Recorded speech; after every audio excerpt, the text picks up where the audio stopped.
या चित्रशाला को क्या कहा जाता था? तो उसका नाम होता था कारखाना मित्रों। क्या कहा जाता था? कारखाना कहा जाता था, है ना, कारखाना कहा जाता था। मित्रों मुगलिया काल की शुरुआत की बात करते हैं तो शुरुआत कब से मानी जाती है? शुरुआत 1556 यानी अकबर के काल से मानी जाती है। मुगल काल की जो मुख्य विशेषता बताई जाती है वो दरबारी कला बताई जाती है। दरबार में चित्रकारी अकबर ने खूब ज़्यादा करवाई तो बताई जाती है। मुगल काल में ईरान से क्या लिया गया है मित्रों? तो मुगल काल में जब आप देखेंगे तो ईरान से क्या लिया दिखाई देगा? ईरान से आपका रेखा, जो महीन रेखांकन पद्धति बताई गई थी कि मुगल काल की विशेषता है, वो कहाँ से लिया गया? ईरान से लिया गया था, ईरान से। महीन या बारीक रेखांकन भारतीय कला में कहाँ से आया था मित्रों? तो महीन या बारीक रेखांकन जो है वो ईरान से ही आया है भारतीय कला में, याद रखिएगा। मुगल कला में रंग विधान कहाँ से आया? रंग विधान की अगर बात होती है तो फारस से आया, जो आपका ईरान वाला बेल्ट होता है। और आगे बात करते हैं। आगे कहा जा रहा है मित्रों, मुगल कला में विषय क्या था, या मुगल कला में विषय कहाँ का था मित्रों? तो विषय जब आता है तो भारत देश अपना प्यारा आ जाता है, क्योंकि मुगलिया आप जानते हैं मुगलिया शैली में अकबर का नाम प्रमुखता से आता है, कई जगह हुमायूं का नाम भी लिया जाता है। मुगल काल में चित्रकार कौन सा चित्र बनाते थे मित्रों? आप देखेंगे तो रेखांकन किया करते थे, जिसमें वो जो है टिकाई कहते हैं, रंग भरते थे जिसे वो खुलाई या फिर गद्दकारी कहते हैं, और चित्रों की फिनिशिंग करते थे जिसे वो सच्ची टिपाई भी कहते हैं। तो मित्रों इस टाइप से 3 टाइप का काम मुगल काल में चित्रकार किया करते थे। एक तो रेखांकन करते थे, दूसरा रंग भरते थे, तीसरा वो फिनिशिंग करते थे। ठीक है, आगे बात करते हैं। आगे कहा जा रहा है मित्रों, मुगल बादशाह चित्रकारी के लिए कागज कहाँ से मंगाते थे मित्रों? जो कागज आता था वो फारस देश से आता था। कहाँ से आता था? फारस से आता था। फारस वही जहाँ की मुगल रंग विधान बहुत अच्छी है। कागज को क्या कहते थे मित्रों? तो सियोल कोटी का कागज कहा जाता था। फारस वाले कागज को सियोल कोटी का कागज कहते थे, सियोल कोटी। ये कागज किस रंग का था मित्रों? तो भूरे रंग का प्रयोग होता था। सियोल कोटी वाला कागज जो फारस से आता था ये भूरे रंग का था। कलम क्या है मित्रों? कलम, कलम, कलम क्या होती है मित्रों? आप जानते हैं कलम जो है ये कला की भाषा में कलम को शैली कहते हैं, शैली। मुगलिया कलम, कई बार देखेंगे राजस्थानी कलम, मेवाड़ कलम, तो अलग अलग होती। ठीक है, तो ये शैलियाँ होती हैं।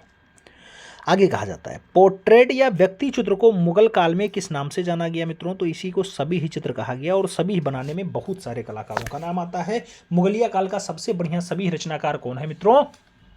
कमेंट बॉक्स में छापिएगा। जहांगीर के काल का बहुत अच्छा सभी रचनाकार है, आप जानते हैं। मुगल काल में कितने चश्म चेहरे का प्रयोग हुआ है मित्रों? जब चश्म चेहरे की बात आती है तो एक चश्म चेहरा प्रधानतया यहाँ आया है। ठीक है, और आगे बढ़ते हैं। आगे क्या आता है? आगे कहा गया भारतीय कला की रीढ़ की हड्डी किस कला को माना जाता है? तो भारतीय कला की रीढ़ की हड्डी जो है मुगल कला को कहा जाता है।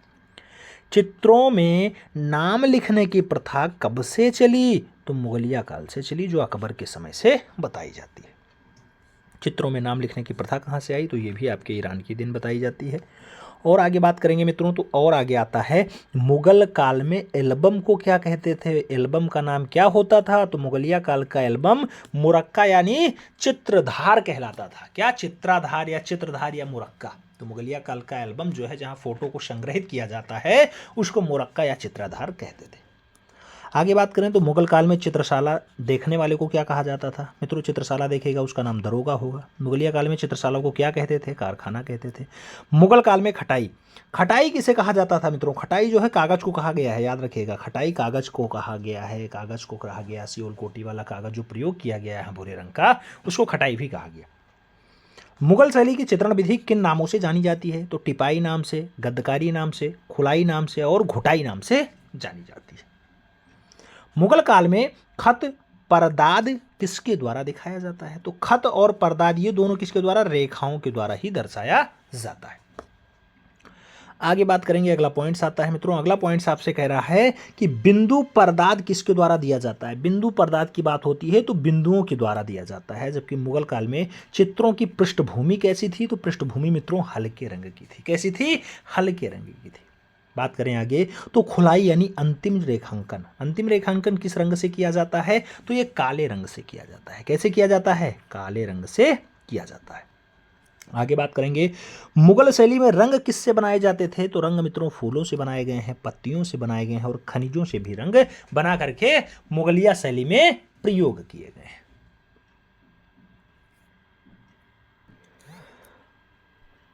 मुगल कला में रंग प्रायः पानी में घोले जाते थे। इसमें क्या मिलाया जाता था मित्रों? पानी में घोलने के बाद इसमें गुण मिलाते थे, फिर गोंद मिलाते थे, उसके साथ कई जगह अंडा की जर्दियाँ भी मिलाया जाता था।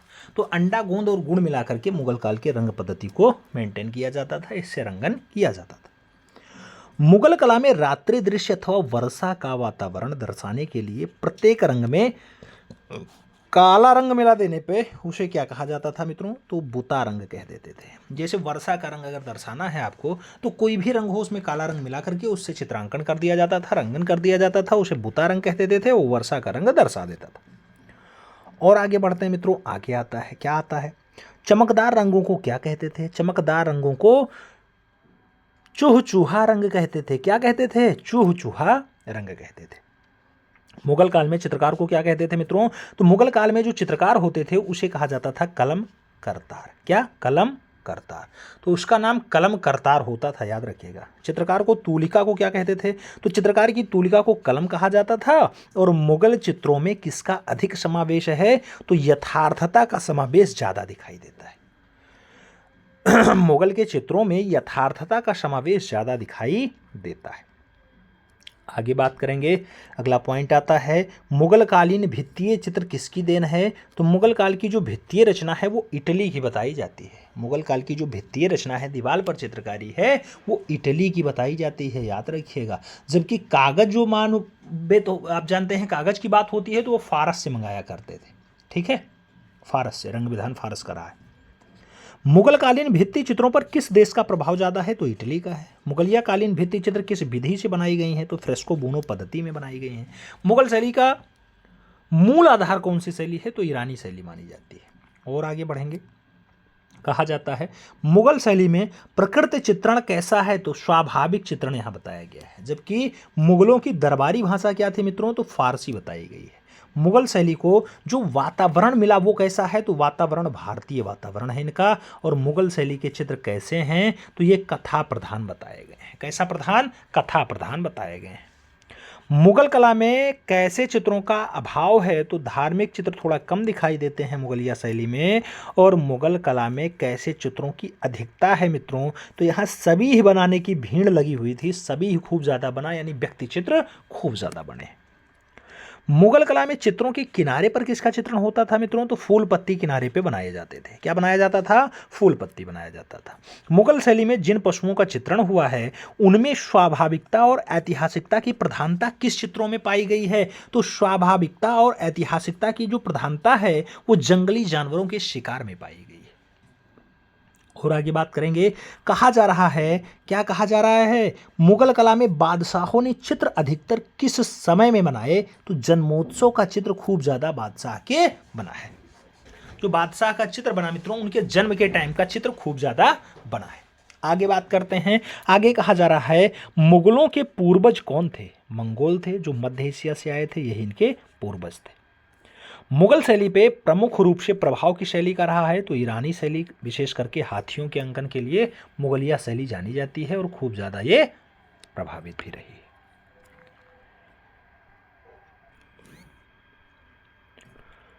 मित्रों, मुगल शैली का पैतृक ग्रह कौन सा था आपसे पूछा गया। तो मुगल शैली का जो पैतृक ग्रह है यानी पुराना वाला घर है वो ईरान है, याद रखिएगा, ईरान।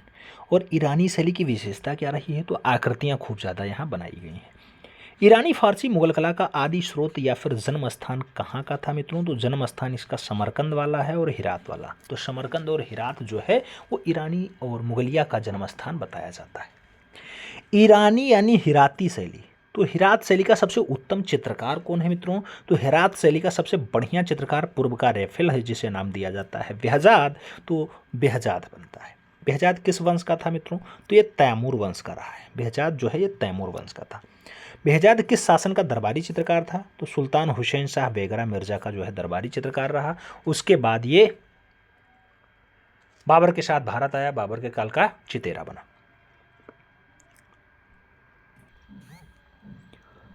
पूछा गया बेहजाद की शैली क्या थी मित्रों? तो बेहजाद की जो शैली रही है वो आलेखन पे ज़्यादा काम किए हैं। तो बेहजाद की शैली आलेखन वाली रही है, यानी बनाने वाला काम खूब ज़्यादा रहा।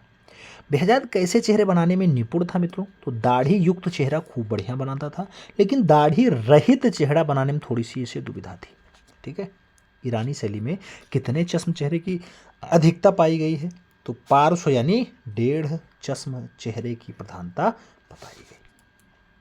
ईरानी चित्रों के रंग किस प्रकार के हैं? तो चटकीले व सपाट रंगों का प्रयोग यहाँ पे हुआ है। और ईरानी चित्रों में नारी चित्रण पर कहाँ का प्रभाव था? तो मित्रों, ईरानी चित्रों में नारी चित्रण पे जो प्रभाव रहा वो अपने प्यारे भारत देश का रहा, भारत देश का। ईरानी चित्रों में स्त्री की कोमलता को या स्त्री की कोमलता की उपमा किससे की गई है? तो लता से की गई है। स्त्री की कोमलता की जो उपमा है वो लताओं के द्वारा की गई है। ठीक है। ईरानी चित्रों में पुरुषों की उपमा किससे की गई है मित्रों? तो सरों से की गई है और वृक्षों से की गई है। तो सर और वृक्ष जो है ईरानी शैली में पुरुषों की उपमा है, याद रखिएगा। ईरानी चित्रों का क्या प्रधान है मित्रों? तो रेखा प्रधान है। ईरानी शैली में प्रकृति चित्रण किस पे हुआ है? तो जो ईरानी शैली में प्रकृति चित्रण हुआ है वो किस पे हुआ है? पृष्ठभूमि पर हुआ है। किस पे हुआ है? पृष्ठभूमि पर हुआ है। मुगल काल में महिला चित्रकार कौन थी? तो नादिरा बानो थी, रुकैया बानो थी और साइफा बानो थी। नादिरा बानो, रुकैया बानो और साइफा बानो इसकी महिला चित्रकारी रही हैं। ये जो है जहांगीर के काल की रही। ये तीनों चित्रकार किसके चित्र बनाते थे मित्रों? तो हरम की बेगमों के चित्र बनाया करते थे। हरम की बेगम। आगे बात करते हैं, हरम का अर्थ क्या होता है? रानियों का निवास स्थान। तो मित्रों, हरम का चित्र बनाया करते थे साइफा बानो, नादिरा बानो, रुकैया बानो, ये रानियों के निवास स्थान हुआ करते थे हरम।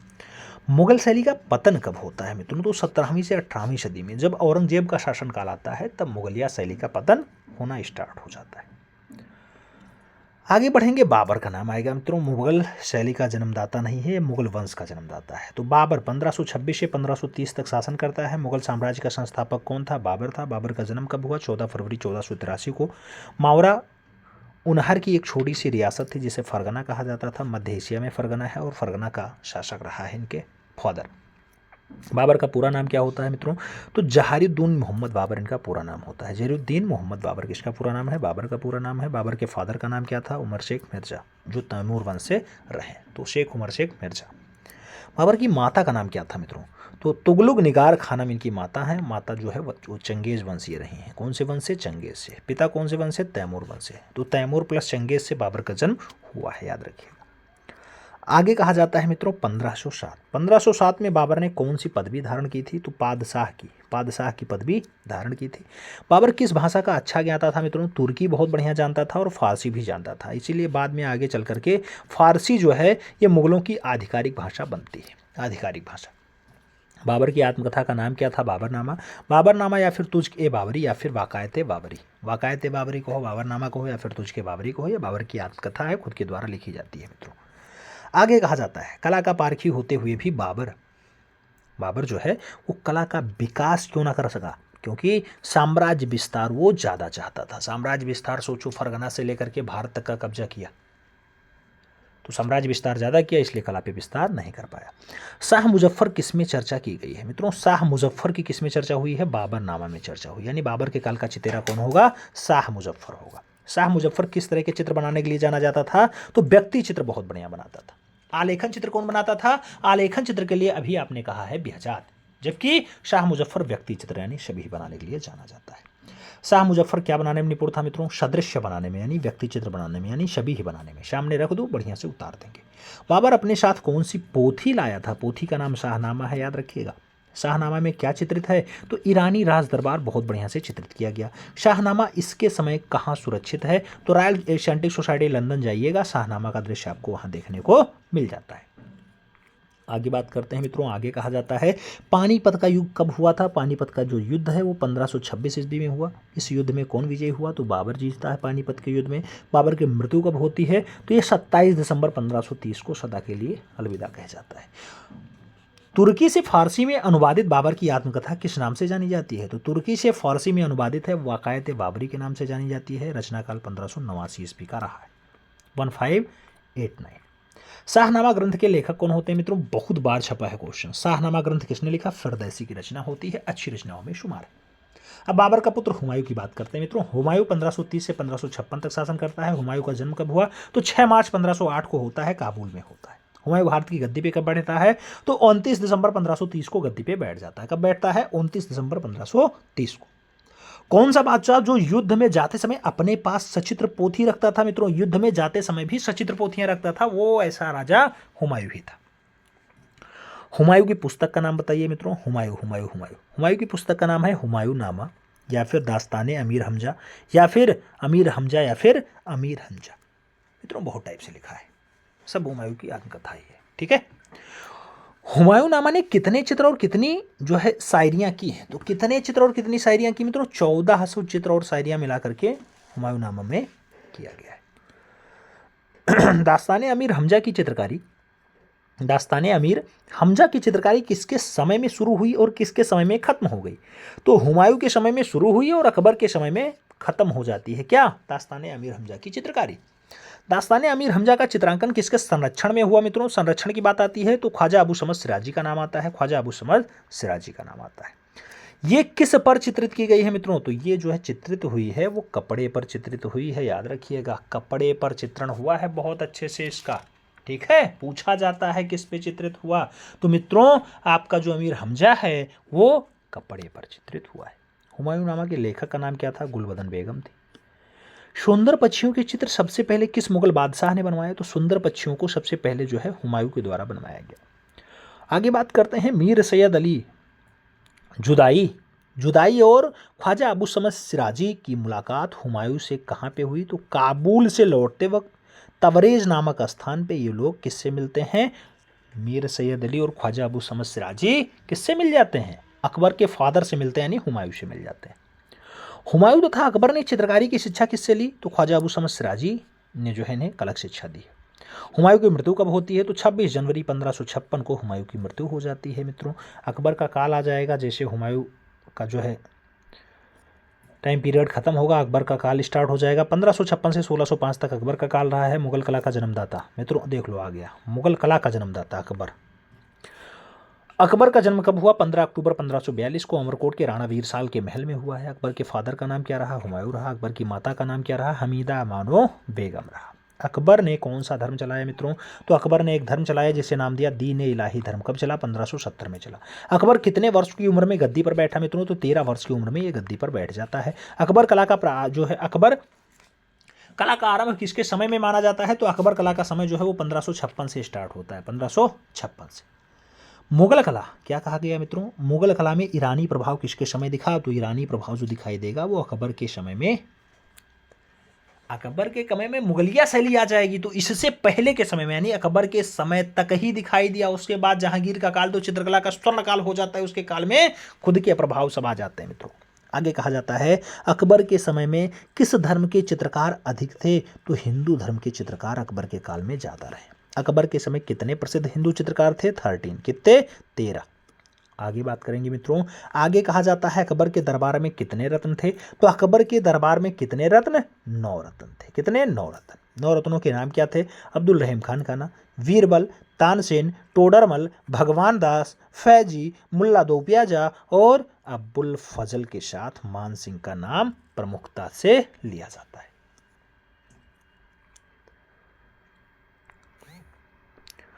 अकबर ने कौन सा ऐसा कार्य किया जो अभी तक प्रचलित था? तो वो प्रति सप्ताह प्रदर्शनी लगवाई। आज की डेट में भी मित्रों प्रचलित है, आप देखते होंगे सप्ताह में प्रदर्शनी, कभी कभी वार्षिक प्रदर्शनी लगती रहती है, कभी कभी मंथली प्रदर्शनी लगती रहती है। कलाकार जाते हैं अपनी प्रदर्शनियाँ दिखाते हैं, ये चित्र, उसकी खरीदारी भी हो जाती है। तो ये सब होता रहता। अकबर के समय में कौन से चित्रकार थे? तो मीर सैयद अली का नाम आएगा जो जुदाई हैं, ख्वाजा अबू समद सिराजी का नाम आ जाएगा, दसवंत का नाम आ जाएगा, बसवन का नाम आ जाएगा, अन्य नाम बहुत सारे हैं, अन्य नाम बहुत सारे हैं। अकबर की पाठशाला का अध्यक्ष कौन था मित्रों? तो अकबर की पाठशाला का जो अध्यक्ष रहा है, अकबर की पाठशाला का अध्यक्ष रहा है, उसका नाम अब्दुल सिराजी था। अब्दुल समद सिराजी जिसका नाम होता है, तो अब्दुल समद सिराजी अकबर की पाठशाला के अध्यक्ष थे।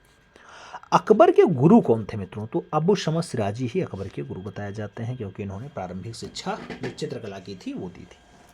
अकबर के 9 रत्नों में चित्रकार कौन कौन थे? तो भगवान दास और वीरबल, जिसे महेश दास कहा जाता था या महेश चंद कहा जाता था, ये भी थोड़ा बहुत चित्र रचना बना लेते थे। आगे बात करते हैं। आगे कहा गया है अकबर का सभी ही कितने चश्म का था मित्रों? तो 2.25 चश्म चेहरे की प्रधानता के साथ जो है अकबर का सभी ही बनाया गया। अबुल फजल द्वारा रचित ग्रंथ का नाम बताइए। आईने अकबरी। अबुल फजल ने क्या लिखा? आईने अकबरी लिखा। आईने अकबरी का प्रसिद्ध चित्र कौन सा है? सलीम का जन्म। सलीम कौन होता है मित्रों? अकबर का पुत्र होता है ना, अकबर का पुत्र होता है सलीम।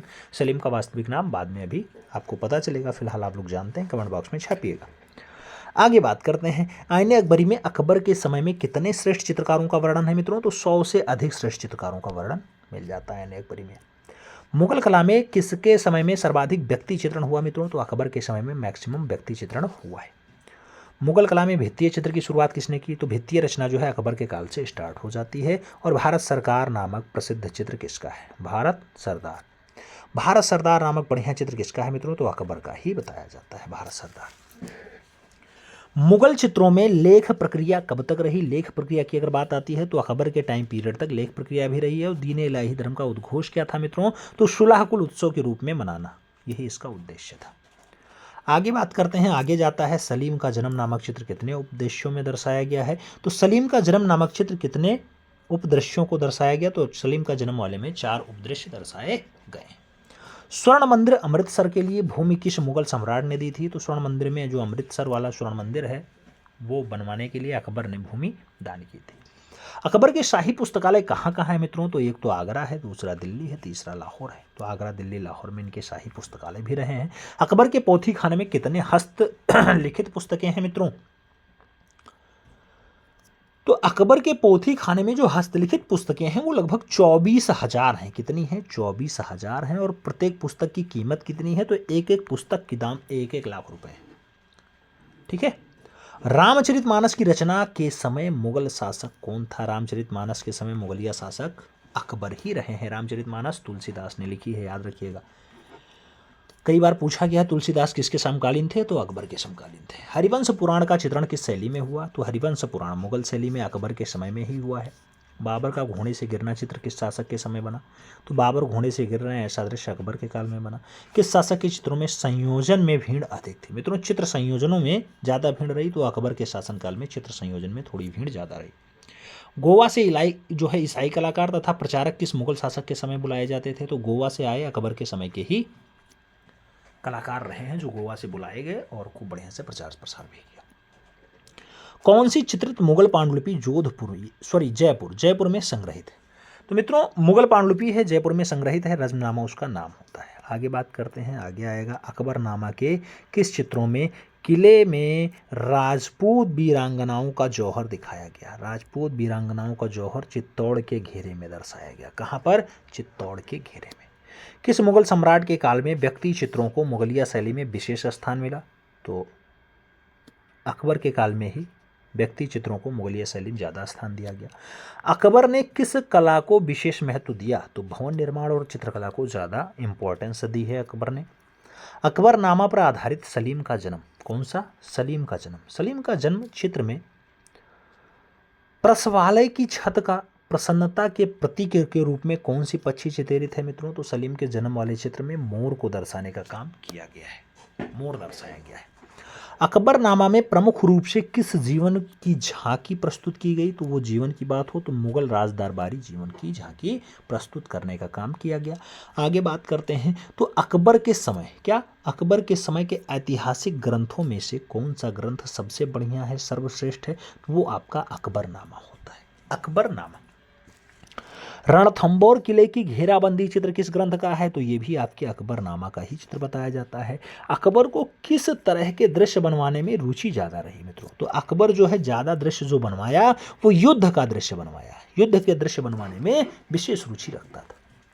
आगे कहा जाता है ललित कला का विस्तार किसके समय हुआ? तो ललित कला का विस्तार जो है वो अकबर के समय में ही हुआ है।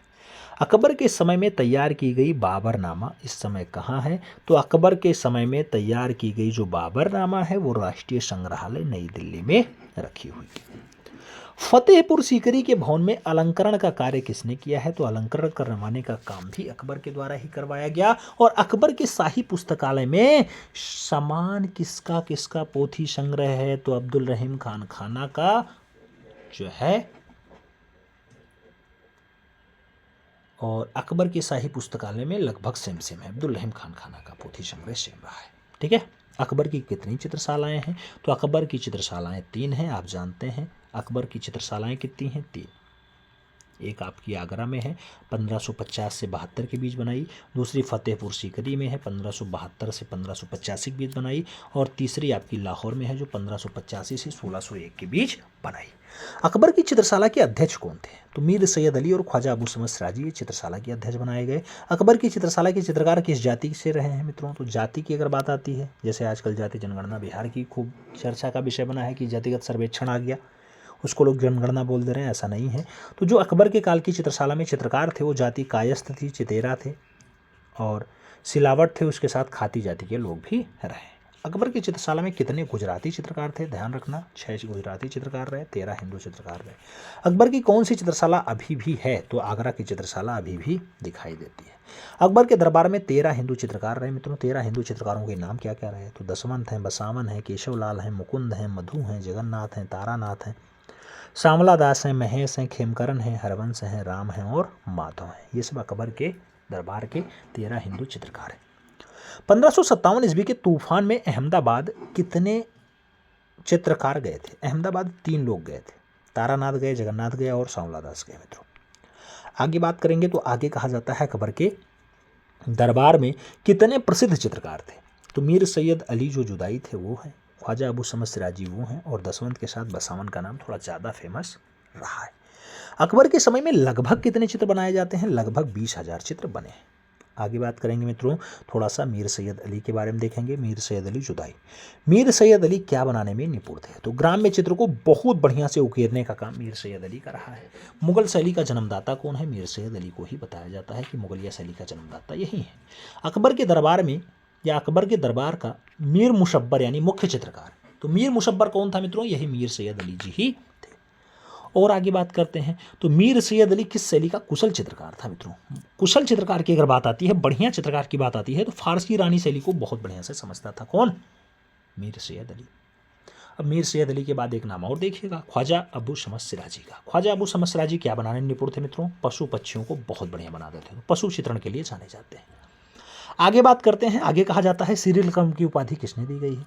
तो सीरी कलम की जो उपाधि दी गई वो अबू समद सिराजी को ही दी गई। अबू समद सिराजी क्या थे? तो सुलिपिकार थे रहे। क्या रहे हैं? सुलिपिकार रहे। अबू समद सिराजी के पुत्र का नाम क्या था मित्रों? तो शरीफ था। क्या रहा? शरीफ रहा। अकबर की चित्रशाला फतेहपुर सीकरी के प्रधान अध्यक्ष कौन थे? अकबर की चित्रशाला के फतेहपुर सीकरी के प्रधान अध्यक्ष कौन थे? अबू समद सिराजी ही थे, अबू समद सिराजी। अगला नाम दसवंत का आता है। दसवंत के गुरु का नाम क्या रहा है मित्रों? अबू समद सिराजी रहा है इनके गुरु जी का नाम। अकबर के समय किस चित्रकार ने पागल होकर के आत्महत्या कर ली थी? तो वो दसवंत ही थे जिन्होंने अपनी आत्महत्या खुद की है। ठीक है, आगे दास्ताने अमीर हमजा में किस चित्रकार के चित्र नहीं मिलते हैं मित्रों? तो वो हैं दसवंत। दसवंत के चित्र आपको अमीर हमजा में नहीं दिखाई देंगे। दसवंत के रज्मनामा में खूब ज़्यादा चित्र दिखाई देंगे। कितने? तो 24 चित्र रज्मनामा में दसवंत ने बनाए हैं, याद रखिएगा 24 चित्र। आगे बात करेंगे, आगे आता है अकबर की फतेहपुर की चित्रशाला में कौन कार्यरत था? तो मित्रों अकबर की फतेहपुर वाली चित्रशाला में दसवंत ने कार्य किया है, दसवंत वहाँ पे कार्यरत रहे। अकबर के समय कौन सा चित्रकार जयपुरी अराइस शैली में निपुण था? तो जयपुरी अराइस शैली में दसवंत ही निपुण थे, याद रखिएगा। दसवंत का नाम प्रमुखता से लिया जाता है। दसवंत किस जाति का था? तो कहार जाति का था मित्रों, यही आत्महत्या किया है, कहार जाति का था। डोली उठाने वाला कलाकार भी यही रहा।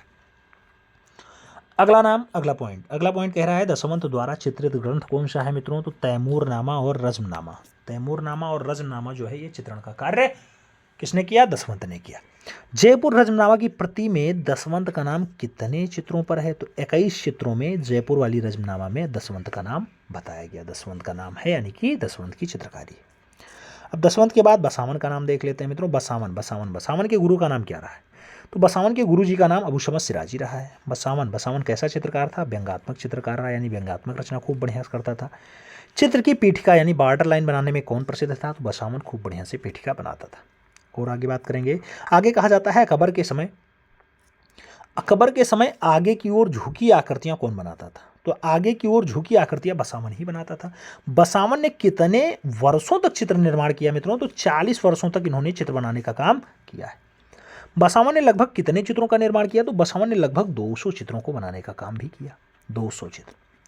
आगे बात करते हैं तो कहा जाता है धोखेबाज पत्नी चित्र किसका है मित्रों? धोखेबाज पत्नी चित्र ये अकबर के काल का एक बढ़िया चितेरा मिस्किन है, और मिस्किन जो बढ़िया पक्षी चितेरा था उसके द्वारा जो है धोखेबाज पत्नी को बनाया गया। आगे अकबर के दरबार का निपुण पक्षी चित्रकार कौन था? मिस्किन ही था, अभी जस्ट हमने बताया। अकबर ने कौन सी पुस्तकें चित्रित करवाई? तो मित्रों हमजानामा, रज्मनामा, चंगेजनामा, तूतीनामा, कलीला दिम्माह, पंचतंत्र, अयारे दानिश, अनवर ए सुलेही, पंचतंत्र, नल दमयंती, रामायण, अकबरनामा, इन सभी पर काम खूब ज़्यादा जो है हुआ है, वो अकबर के काल में हुआ। इस पे खूब ज़्यादा चित्र बनवाने का काम अकबर का रहा है। चंगेजनामा भी रहा है, पंचतंत्र भी रहा है, याद रखिएगा, अनवर ए सुलेही भी रहा है। रज्मनामा किसका फारसी अनुवाद होता है मित्रों? तो रज्मनामा की अगर बात आती है, रज्मनामा, तो ये महाभारत का फारसी अनुवाद होता है। अनवर ए सुलेही किसका फारसी अनुवाद है? तो ये पंचतंत्र का फारसी अनुवाद होता है। ठीक है, आगे बात करते हैं आर्य दानिश किसका फारसी अनुवाद है? तो आर्य दानिश भी मित्रों आपका पंचतंत्र का ही फारसी अनुवाद बताया जाता है।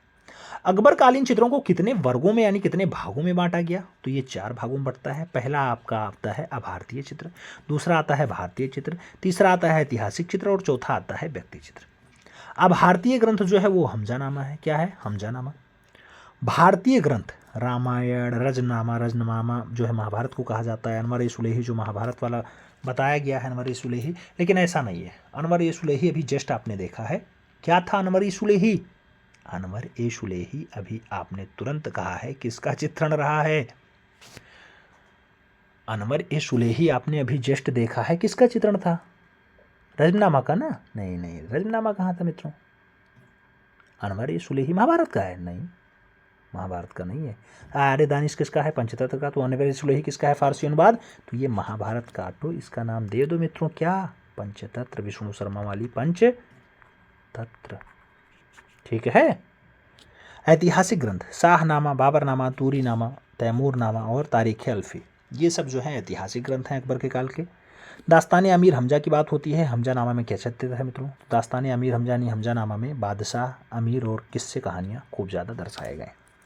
मुगल कला की कौन सी चित्रावली उद्गम ग्रंथ बताई जाती है? वो हमजानामा ही होती है। हमजानामा की लंबाई चौड़ाई क्या है? तो 68 गुणे 32 सेंटीमीटर।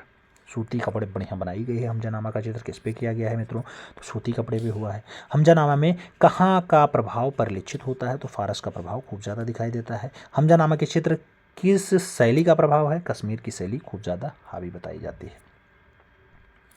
हमजानामा के चित्र में किस जानवर का चित्रण भारतीय हुआ है? खूब ज़्यादा हाथी का चित्रण हमजानामा में हुआ है।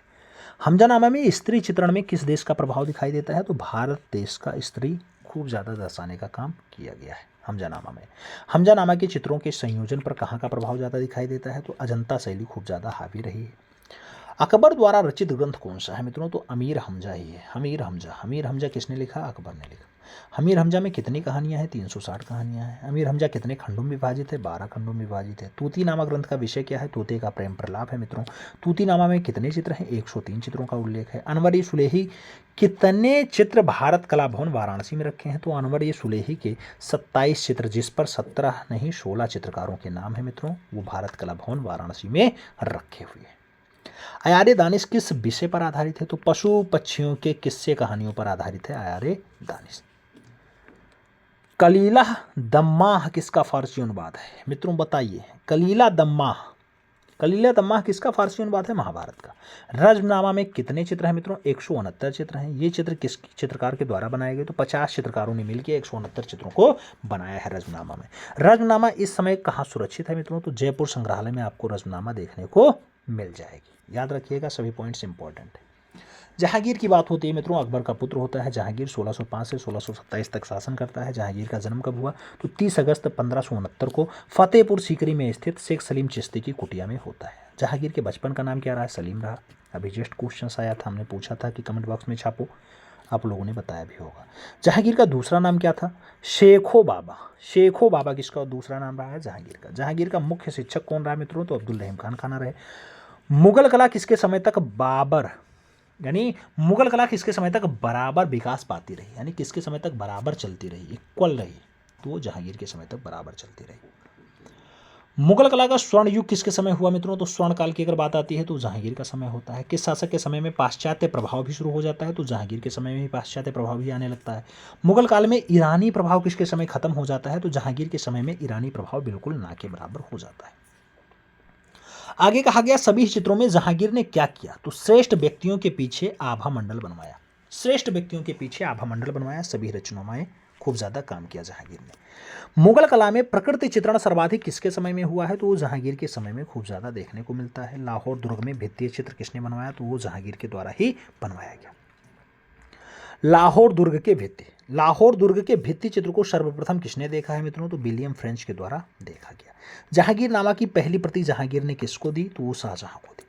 शाह अब्बास किसके समय भारत आया था मित्रों, तो जहांगीर के समय ही शाह अब्बास भारत आया था। आगे बात करेंगे। आगे कहा जाता है किस शासक के समय, किस शासक के समय पांडुलिपि की अपेक्षा व्यक्ति चित्रण को अधिक बल मिलता है, तो जहांगीर के समय में मिलता है। मुर्तबी पर्यटक किसके समय समरकंद से भारत आया, तो ये जहांगीर के समय भारत आता है। शीश महल चश्मे नूर जहांगीर ने कहाँ बनवाया, तो ये अजमेर में बनवाया। कहाँ बनवाया, अजमेर में बनवाया। आगे बात करेंगे मित्रों। आगे कहा जाता है जहांगीर के व्यक्ति चित्रों में जहांगीर के व्यक्ति चित्रों में उनके हाथ में क्या लिए चित्रित किया गया, तो फूल लिए चित्रित किया गया व्यक्ति चित्र में जहांगीर के। फतेहपुर सीकरी में स्थित शेख सलीम चिश्ती की लाल पत्थर से बनी हुई दरगाह को किस मुगल सम्राट ने संगमरमर का बनवाया मित्रों, तो संगमरमर का बनवाने का काम जहांगीर का रहा है, जहांगीर ने किया है। स्वामी हरिदास ने किस मुगल शासक से भेंट की थी, तो हरिदास जो है मिलने आते हैं जहांगीर से। स्वामी हरिदास किससे मिलते हैं, जहांगीर से कि अकबर से? स्वामी हरिदास की बात होती है, जहांगीर से मिलते हैं या अकबर से, जल्दी बताओ। अलंकृत हाशियों का प्रचलन किस काल में विशेष रूप से हुआ है, जहांगीर के काल में हुआ है। आत्मतुष्टि के लिए कुछ काल्पनिक चित्रों में चित्रित किए गए हैं जहांगीर, और किस शासक के काल में मुगल कला में ग्लोब, ईसाई धर्म, आकृति चिन्ह और फरिश्ते अंकन हुए हैं। तो मित्रों ग्लोब लिए हुए जहांगीर को दर्शाया गया है, आकृतियां हैं, धार्मिक ईसाइयों के दृश्य हैं, ये सब जहांगीर के काल की विशेषताएं हैं। जहांगीर के काल में ऐसा हुआ है। ख्वाजा मोइनुद्दीन चिश्ती का चित्र किसके समय का है, वो भी जहांगीर के काल का है। जहांगीर की आत्मकथा का नाम क्या है, तुझके जहांगीर इसका नाम होता है। और आगे बात करेंगे मित्रों। तो आगे कहा जाता है कि जहांगीर को किस तरह के दृश्य बनवाने में रुचि थी, तो वो शांति से संबंधित दृश्य खूब ज़्यादा बनवाता था।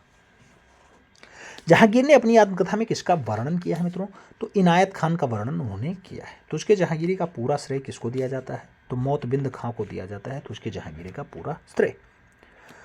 जहांगीर के शासनकाल में कौन से यूरोपीय यात्री आए थे मित्रों? यूरोपीय यात्री की जब बात आती है तो एक टॉमस रो का नाम आएगा, दूसरा हाकिंस का नाम आएगा, तीसरा विलियम फ्रेंच का नाम आएगा और चौथा एडवर्ड टोरी का नाम आएगा।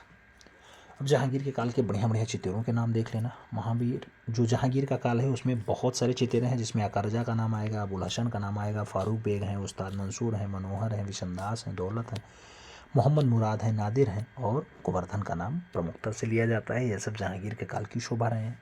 हमने अभी बीच में क्वेश्चंस पूछा था कौन बढ़िया मुगल काल का जो है बढ़िया सभी बनाता था, तो विशनदास बनाते थे। जहांगीर के समय में विश्व प्रसिद्ध कितने चित्रकार थे? विश्व लेवल के 10 चित्रकार थे मित्रों। जहांगीर के समय की श्रेष्ठ महिला चित्रकारिता कौन थी मित्रों? तो अभी आपने देखा है, जिसने हरम यानी बेगमों का शबीह बनाया है, वो रुकैम बानो। अकार रजा की बात होती है, जहांगीर के प्रिय चित्रकारों में कौन था? तो अकार रजा और अबुल हसन रहे हैं। और आगे बात करेंगे अकार रजा कौन सा चित्रकार था मित्रों? तो अकार रजा जो है वो नकलची चित्रकार था, देख के तुरंत रचना बना लेता था। जहांगीर के शासनकाल में चित्रों की प्रतिलिपियां बनाने के लिए कौन प्रसिद्ध था? तो चित्रों की प्रतिलिपि अगर बनानी है, चित्र दिखा दो दूसरा बना के रख दे, तो वो अकार रजा करता था। अकार रजा कहाँ का चित्रकार था? ईरान का चित्रकार था। 1602 में राजा कम्मर नामक चित्र किसने बनाया? तो ये अकार रजा का ही चित्र बताया जाता है, अकार रजा ने बनाया। एक ही नाम के दो कलाकार कौन थे जो ईरानी और मुगलिया दोनों में थे? तो ईरानी में भी रहे हों, मुगलिया में भी रहे हों, वो आपके अकार रजा ही है। दूसरा नाम अबुल हसन का आता है मित्रों। अबुल हसन की अगर बात होती है, अबुल हसन को किसकी उपाधि से विभूषित किया गया है? तो नादिर-उज-जमा की, युग शिरोमणि की, नादिर-उज-जमा। जहांगीर के दरबार का श्रेष्ठ चित्रकार कौन था मित्रों? तो जहांगीर के दरबार का श्रेष्ठ चित्रकार अगर बात होती है तो अबुल हसन का ही नाम आता है। नादिर नक्काश की उपाधि किसको दी जाती है? चित्रकारों को नादिर नक्काश की उपाधि प्रदान की जाती है। जहांगीर के सत्तारूढ़ होने का चित्र किसने बनाया? तो अबुल हसन के द्वारा ही जहांगीर के सत्तारूढ़ होने का चित्र बनाया गया है। और कौन सा चित्रकार जो जहांगीर के साथ बचपन से था मित्रों? जहांगीर के साथ बचपन से रहा हो वो अबुल हसन ही है। कौन है? अबुल हसन। अल्बर्ट ड्यूरर के चित्रों की प्रतिलिपियां वास्त पद्धति में किसने बनाई? तो अल्बर्ट ड्यूरर के चित्रों की प्रतिलिपियां जो है वो वास्त पद्धति में अबुल हसन के द्वारा ही बनाई गई। किसके द्वारा? अबुल हसन के द्वारा ही बनाई गई। आगे बात करेंगे। आगे कहा गया अबुल हसन द्वारा चित्रित किए गए चित्र कौन से हैं? तो बैलगाड़ी का चित्र है, चिनार वृक्ष का चित्र है। ये दोनों चित्र अबुल हसन के द्वारा बनाए गए। वही गिलहरियों में जो दृश्य आता है, चिनार वृक्ष पे असंग गिलहरियाँ हैं, चिनार वृक्ष पे हैं, अबुल हसन ने ही बनाया है असंग गिलहरियों को। ठीक है। उस्ताद मंसूर ने भी चित्रित किया है ऐसी रचनाएं जिसमें असंख्य लहरियाँ हैं। युवा शाहजहाँ का चित्र हो गया, शाह अब्बास से भी भेंट करते हुए जहांगीर का दर्शाया गया चित्र आपके द्वारा ही बनाया गया है मित्रों। तो ये नाम अबुल हसन के साथ जुड़ता है जो जहांगीर के काल के बढ़िया चितेरे होते हैं। किस चित्रकार ने जहांगीरनामा की प्रति का मुख्य पृष्ठ बनाया? जहांगीरनामा की प्रति जो है उसका मेन चित्र जो अबुल हसन के द्वारा ही बनाया जाता है। अब अबुल हसन के बाद एक महत्वपूर्ण नाम मंसूर का देखेंगे। उस्ताद मंसूर जो जहांगीर के काल का बहुत अच्छा चितेरा रहा है, पशु पक्षी चितेरा बनाने के लिए जाना जाता है उस्ताद मंसूर। उस्ताद मंसूर की किसकी उपाधि से विभूषित किया गया है? तो नादिर और लमा, नादिर और असर यानी युग का आश्चर्य। तो ऐसा जो उपमा दिया गया है वो मंसूर को दिया गया। जहांगीर ने किस चित्रकार को सैकड़ों पुष्प रचना करने के लिए दिया था? तो मित्रों सैकड़ों पुष्प यानी 100 से ज़्यादा पुष्पों का चित्रण मंसूर ने ही किया है, जहांगीर ने दिया था उसे। नादिर और असर की उपाधि किन चित्रकार को दी गई मित्रों? तो 5 चित्रकारों को नादिर और असर की उपाधि दी जाती है। उस्ताद मंसूर द्वारा चित्रित किए गए कौन से चित्र हैं? जिसमें टर्की मुर्गा आता है, बाज पक्षी आता है, साइबेरिया का बिरला सारस आ जाता है, बंगाल का अनोखा पुष्प आ जाता है, नरगिस आ जाती हैं, कश्मीर घाटी के पुष्प आ जाते हैं, जेब्रा आ जाते हैं, मोरनी आ जाती हैं, नीलगाय आ जाती हैं। ये सब रचनाएं जो है उस्ताद मंसूर के द्वारा ही बनाई गई हैं। जहांगीर के काल की बढ़िया रचनाएं बताई जाती हैं। आगे बात करेंगे मित्रों, आगे क्या आता है? आगे कहा जा रहा है बाज पक्षी के चित्र में आंखों में क्या दिखाया गया है? तो मित्रों आंखों में आतंक दिखाया गया बाज पक्षी के चित्रों में। बाज पक्षी का चित्र इस समय कहाँ पे है? तो कलकत्ता संग्रहालय में है। मोरनी और नीलगाय का चित्र इस समय कहाँ पे है? तो मेट्रोपोलियन संग्रहालय न्यूयॉर्क में रखा हुआ है मोरनी और नीलगाय वाला चित्र। उस्ताद मंसूर मिस्किन और मनोहर कैसे चित्र बनाते थे मित्रों? तो उस्ताद मंसूर हों, मिस्किन हो और मनोहर हों, ये तीनों जो है पक्षी रचना के लिए निपुण कलाकार रहे। अगला नाम हम लोग मनोहर का देखेंगे। मनोहर जहांगीर के सत्तासीन होने के चित्र को किसने बनाया? मनोहर के द्वारा ही। जहांगीर सत्तासीन है यानी सिंहासन पर बैठे हैं, ऐसा दृश्य मनोहर ने बनाया। जहांगीर के साथ कौन सा चित्रकार कला की शिक्षा प्राप्त कर रहा था? तो मनोहर ही कर रहे थे। मनोहर के पिता का नाम क्या था? वशावन था। मनोहर ने अपना आत्मचित्र कब बनाया? तो 1581 में अपना आत्मचित्र बनाया है इन्होंने। ठीक है, आगे बात करते हैं। आगे कहा जाता है एक ही नाम के 2 चित्रकार कौन थे जो मुगल और राजस्थानी दोनों में रहे हैं? तो मुगलियम भी रहे हैं, राजस्थानी भी रहे हैं, वो नाम मनोहर ही है। मनोहर, केशव, बालचंद, गोवर्धन की कला में क्या समानता रही है? तो ये आत्मचित्रों की समानता बहुत बढ़िया से दर्शाते हैं। मनोहर के बाद हम लोग बिशनदास का नाम देखेंगे। जहांगीर के दरबार में मुगल शैली का प्रसिद्ध चित्रकार कौन है? तो मुगलिया शैली का बढ़िया चित्रकार जो है वो बिशनदास रहा है। जहांगीर के समय में प्रसिद्ध व्यक्ति चित्र बनाने वाला चित्रकार कौन है? तो वो भी बिशनदास ही हैं। बिशनदास और किस नाम से जाना जाता है? तो बनवारी दास के नाम से भी बिशनदास का नाम आ जाता है। बनवारी दास यानी बिशनदास। ठीक है, बनवारी दास यानी बिशनदास। जहांगीर ने किस चित्रकार को ईरान के शाह अब्बास का छवि बनाने के लिए ईरान भेजा था मित्रों? तो बिशनदास को ही जहांगीर ने ईरान के शाह का चित्र बनाने के लिए भेजा था। नूरजहां का छवि तथा शेख फूल सूफी चंद, किसका? नूरजहां का छवि हो, शेख फूल सूफी चंद का चित्र हो, ये किसने बनाया? तो बिशनदास के द्वारा ही बनाया जाता है। शेख फूल सूफी चंद का चित्र किस संग्रहालय में रखा है? तो ये भारत कला भवन वाराणसी में रखा हुआ है। और बिशनदास क्या बनाने में निपुण था मित्रों? तो छवि यानी व्यक्ति चित्र बनाने में बढ़िया रहा, पोर्ट्रेट बनाने में निपुण रहा। अगला नाम मोहम्मद नादिर का आएगा जो जहांगीर के काल की शोभा रहे हैं। नादिर मोहम्मद नादिर किस रूप में प्रसिद्ध है मित्रों? तो पेड़ पौधे बहुत बढ़िया बनाते थे, पुष्प चित्रण के लिए खूब ख्याति लब्ध रहे हैं मोहम्मद नादिर। नरगिस का पुष्प किसने चित्रित किया? नरगिस का चित्र जो है मोहम्मद नादिर ने ही चित्रित किया। नरगिस का पुष्प इस समय कहाँ पे है? तो Prince of wealth museum Mumbai में रखा हुआ है। केशव ने अपना आत्मचित्र कब बनाया मित्रों? तो केशव ने अपना जो आत्मचित्र बनाया है वो 1547-48 के आसपास बनाया है। तो ये नाम आप अभी तक जो है वो जहांगीर के काल का जुड़ा रहा है। जहांगीर के बाद उसका पुत्र आएगा शाहजहां। शाहजहां का काल हम लोग देखेंगे। शाहजहां का जन्म कब हुआ सबसे पहले देखना है। तो शाहजहां का जन्म जो है 5 जनवरी 1592 को लाहौर में हुआ। शाहजहां का विवाह किसके साथ हुआ? तो 1612 में आसफा खां की पुत्री अंजुमन बानो बेगम के साथ हुआ जो बाद में मुमताज़ महल के नाम से फेमस हो जाती हैं। शाहजहां की मुमताज़ महल से उत्पन्न 14 संतानों में से कितनी संतानें जीवित हैं? तो 7, जिसमें से 4 पुत्र हैं और 3 पुत्रियां हैं। ठीक है, शाहजहां के 14 पुत्र, एक यानी मुमताज़ महल से ही 14 पुत्र थे। पुत्रों के नाम क्या है मित्रों? तो दारा शिकोह बहुत कला प्रेमी और बहुत धार्मिक प्रवृत्ति का व्यक्ति था। दूसरा औरंगजेब कट्टर मुसलमान था। और शाह शुजा के साथ मुराद बख्श। इन तीनों को काट देता है, इन तीनों को मार देता है। कौन? आपके औरंगजेब मार देते हैं, तब गद्दी पे बैठते हैं। पुत्रियों के नाम में क्या आता है? जहांआरा आता है, रोशन आरा आता है और गौहन आरा आता है। मित्रों ये तीनों नाम जो है ये दारा शिकोह की सिस्टर्स का नाम है जो शाहजहां की पुत्रियां। शाहजहाँ की मृत्यु कब होती है? तो 1666 में आगरा में इनकी मृत्यु होती है। शाहजहाँ को कहाँ दफनाया गया? ताजमहल में उनकी पत्नी की कब्र के निकट ही दफनाया गया। स्थापत्य कला का स्वर्णकाल किसका है? तो मुगलिया काल में स्थापत्य कला का स्वर्णकाल शाहजहाँ के समय को ही कहा जाता है। स्याह कलम की शुरुआत किसके समय हुई? तो स्याह कलम की शुरुआत भी शाहजहाँ के समय में मानी जाती है। आगे बात करते हैं, कहा गया मुगल काल में सर्वाधिक विलासितापूर्ण चित्र किसने काल में बना? तो सर्वाधिक विलासितापूर्ण चित्र जो है वो शाहजहाँ के काल में ही बना है। शाहजहाँ कालीन श्रेष्ठ चित्रित ग्रंथ कौन सा है मित्रों? तो पादशाहनामा सबसे बढ़िया ग्रंथ बताया जाता है।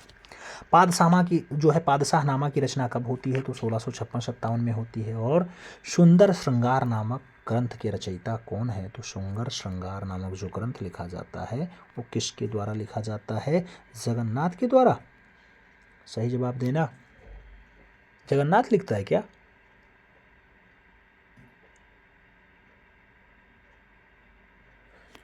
जगन्नाथ नहीं लिखेगा, सुंदर राम लिखेंगे।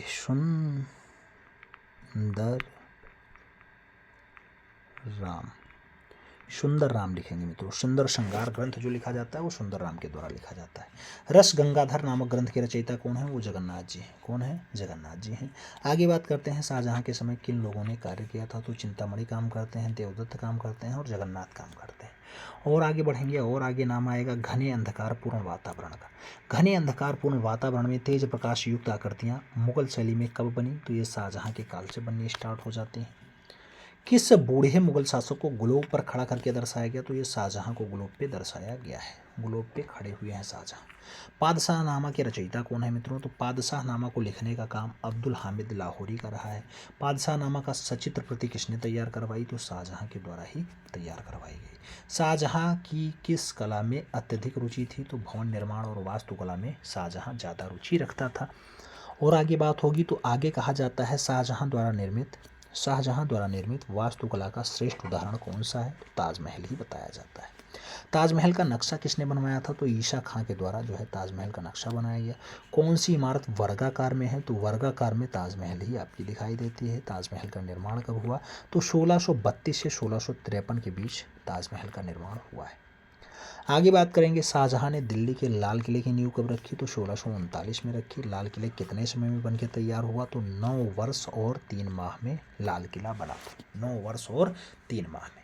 लाल किला के निर्माण में कितने रुपए खर्च हुए थे? तो उस टाइम 60 लाख रुपए खर्च हो गए थे। उस टाइम 60 लाख रुपए खर्च हुए थे लाल किला बनवाने में। तख्ते ताउस की बात होती है। तख्ते ताउस जो मयूर सिंहासन है कहाँ रखा हुआ है? तो दिल्ली के लाल किले के दीवाने आम में रखा हुआ है। शाहजहाँ काल में कौन कौन से प्रेम प्रसंगों से संबंधित चित्रों को चित्रित किया गया? तो मित्रों, खुसरूर शिरीन को दर्शाया गया, लैला मजनू को दर्शाया गया, रूपमती और बाज बहादुर को दर्शाने का काम किया गया। तो ऐसे विषयों पे खूब ज़्यादा चित्र बने। मुगल सुंदरी या यवन सुंदरी का चित्र किसके समय बना? तो मुगल सुंदरी या यवन सुंदरी का जो चित्र है वो शाहजहाँ के समय में मीर हासिम ने बनाया है मित्रों। किसने बनाया है? मीर हासिम ने बनाया है। आगे कहा जाता है क्या किसके समय में यवन सुंदरियों के चित्रों की अधिकता है? तो शाहजहाँ के समय में यवन सुंदरियों के चित्रों की अधिकता है। शाहजहाँ के समय में कौन कौन से चित्रकार थे? तो फ़कीरुल्लाह खान थे, विचित्र थे, चितमन थे, मीर हासिम थे, मोहम्मद मुराद थे, होनहार थे, अनूप चित्तर थे और बालचंद्र थे। ये सब जो कलाकार हैं ये शाहजहाँ के काल के अच्छे चितेरे बताए जाते हैं। आगे बात किया जाता है, आगे कहा जाता है नाइट हेरोइन और दो बखत का चित्र किसने बनाया मित्रों? तो नाइट हेरोइन हो या फिर दो बातक हो, ये दोनों रचनाएं होनहार के द्वारा बनाई जाती हैं। मुगल काल में किस बादशाह को एल्बम रखने का शौक था मित्रों? तो वो आपका दारा शिकोह को था। दारा शिकोह जो औरंगजेब का भाई होता है और जो है शाहजहाँ का प्रिय पुत्र होता है। दारा शिकोह के समय में प्रसिद्ध चित्रकार कौन था? तो होनहार हुआ करता था। शादी का बेस्टा और गुलिस्ता चित्र किसके समय का रहा है? तो मित्रों, गुलिस्ता चित्र हो या फिर शादी का बेस्टा हो, ये शाहजहाँ के समय का बढ़िया चित्र बताया जाता है। शाहजहाँ के समय का चित्र पवित्र गोष्ठी इस समय कहाँ पे है? तो बाबू सीताराम संग्रहालय वाराणसी में रखा हुआ है। आगे बात करेंगे, आगे क्या कहा जाता है, उपनिषद तथा भगवत गीता का फारसी में अनुवाद किसने करवाया था? उपनिषद और भगवत गीता का फारसी में अनुवाद दारा शिकोह के द्वारा ही करवाया जाता है। दारा शिकोह के समय मोरक्का यानी एल्बम कितने चित्र थे? 40 चित्रों का एल्बम जो है इनका रहा है। ये चित्र इस समय कहाँ पे हैं? इंडियन ऑफिस लाइब्रेरी में आपको देखने को मिल जाएंगे दारा शिकोह वाले चित्र। बाजारू चित्र किसके समय बनना शुरू होता है मित्रों? तो बाजारू चित्र किसके समय बनना शुरू होता है? शाह आलम द्वितीय के समय में बाजारू चित्र दिखने शुरू हो जाते हैं। और शाहजहाँ के समय में प्रधान चित्रकार कौन था? तो शाहजहाँ के समय में प्रधान चित्रकार फ़कीरुल्लाह खान जी थे। कौन थे? फ़कीरुल्लाह खान। मीर हासिम क्या बनाने में कुशल था? तो मीर हासिम जो है वो व्यक्ति चित्र बनाने में कुशल रहा है। आगरे की जामा मस्जिद का निर्माण किसने किया था मित्रों? तो आगरे की जामा मस्जिद का निर्माण शाहजहां की पुत्री जहांआरा ने किया था। किसने किया? जहांआरा ने। आगे शाहजहां का जनाजा कहाँ सुरक्षित है मित्रों? तो जयपुर के संग्रहालय में शाहजहां का जनाजा भी सुरक्षित है। अब ये शाहजहां के बाद थोड़ा सा नाम हम लोग कट्टर मुसलमान शासक औरंगजेब के बारे में देख लेते हैं। औरंगजेब की अगर बात होती है तो 1658 से 1707 तक शासनकाल होता है। औरंगजेब का जन्म कब हुआ? तो 3 नवंबर 1618 को उज्जैन के निकट दोह नामक स्थान पे हुआ था इनका जन्म। किस सम्राट के युवा से वृद्धावस्था का चित्र मिल जाता है? तो कौन सा सम्राट है मित्रों जो युवा से लेकर के और वृद्धावस्था यानी अपनी जवानी के चित्र भी रखता है और बुढ़ापा का चित्र भी रखता है? तो वो चित्र जो है औरंगजेब के ही देखने को मिल जाते हैं। शाहजहां के चौथे पुत्र औरंगजेब को और किस नाम से जाना जाता है? तो आलमगीर नाम भी औरंगजेब का ही रहा। आलमगीर और औरंगजेब सेम नाम है। मुगलिया चित्रकला का पतन किस शासक के समय में हुआ? तो पतन जो है वो औरंगजेब के समय में हुआ। किस शासक ने कला में इस्लाम धर्म के चित्र बनवाने वर्जित हो गए थे? तो औरंगजेब के काल में जो है इस्लाम पर चित्र बनाना वर्जित हो गया था। आगे कहा गया बंदी शासकों के चित्र किस मुगल शासक की आज्ञा से बनाए जाते थे? बंदी शासकों के जो चित्र बनाए जाते थे वो औरंगजेब जब आज्ञा देता था तभी बनाए जाते थे। जजिया कर किसके समय में फिर से चालू हो गया मित्रों? तो जजिया जो है वो औरंगजेब के समय में दोबारा चालू होता है। बीजापुर का घेरा किसके समय चित्रित किया गया था? तो ये 1686 ईस्वी में औरंगजेब के समय में चित्रित किया गया था। तो मित्रों ये था आपका मुगलिया चित्रकला का एक सुपर फास्ट रिवीजन क्लास। हमें उम्मीद है समझ में आया होगा। और जो ये क्लास है मित्रों ये आपकी एक पुस्तक है, आप जानते हैं उस पुस्तक को खूब ज़्यादा तो नहीं कहा जा सकता लेकिन हाँ प्यार मिला है काफ़ी, तो उनसे चित्रित है। अभी उसको हम फ्रंट पेज पे लगा दे रहे हैं, आप आराम से देख लेना। और उनसे जुड़ा हुआ ये मुगलिया शैली का दृश्य है। हालांकि उसमें कुछ गलतियां भी थी जिन्हें सुधारने का प्रयास किया गया। हो सकता है एक आध गलती और निकल आए, कोई बड़ी बात नहीं है। थोड़ा जल्दबाजी में क्लास हो रही थी तो इसलिए हमें भी उम्मीद है हो सकता है एक आध गलती और निकल आए, तो गलती के लिए क्षमा करिएगा। मिलते हैं सुन में, तब तक के लिए दिल से सल्यूट। जय हिंद।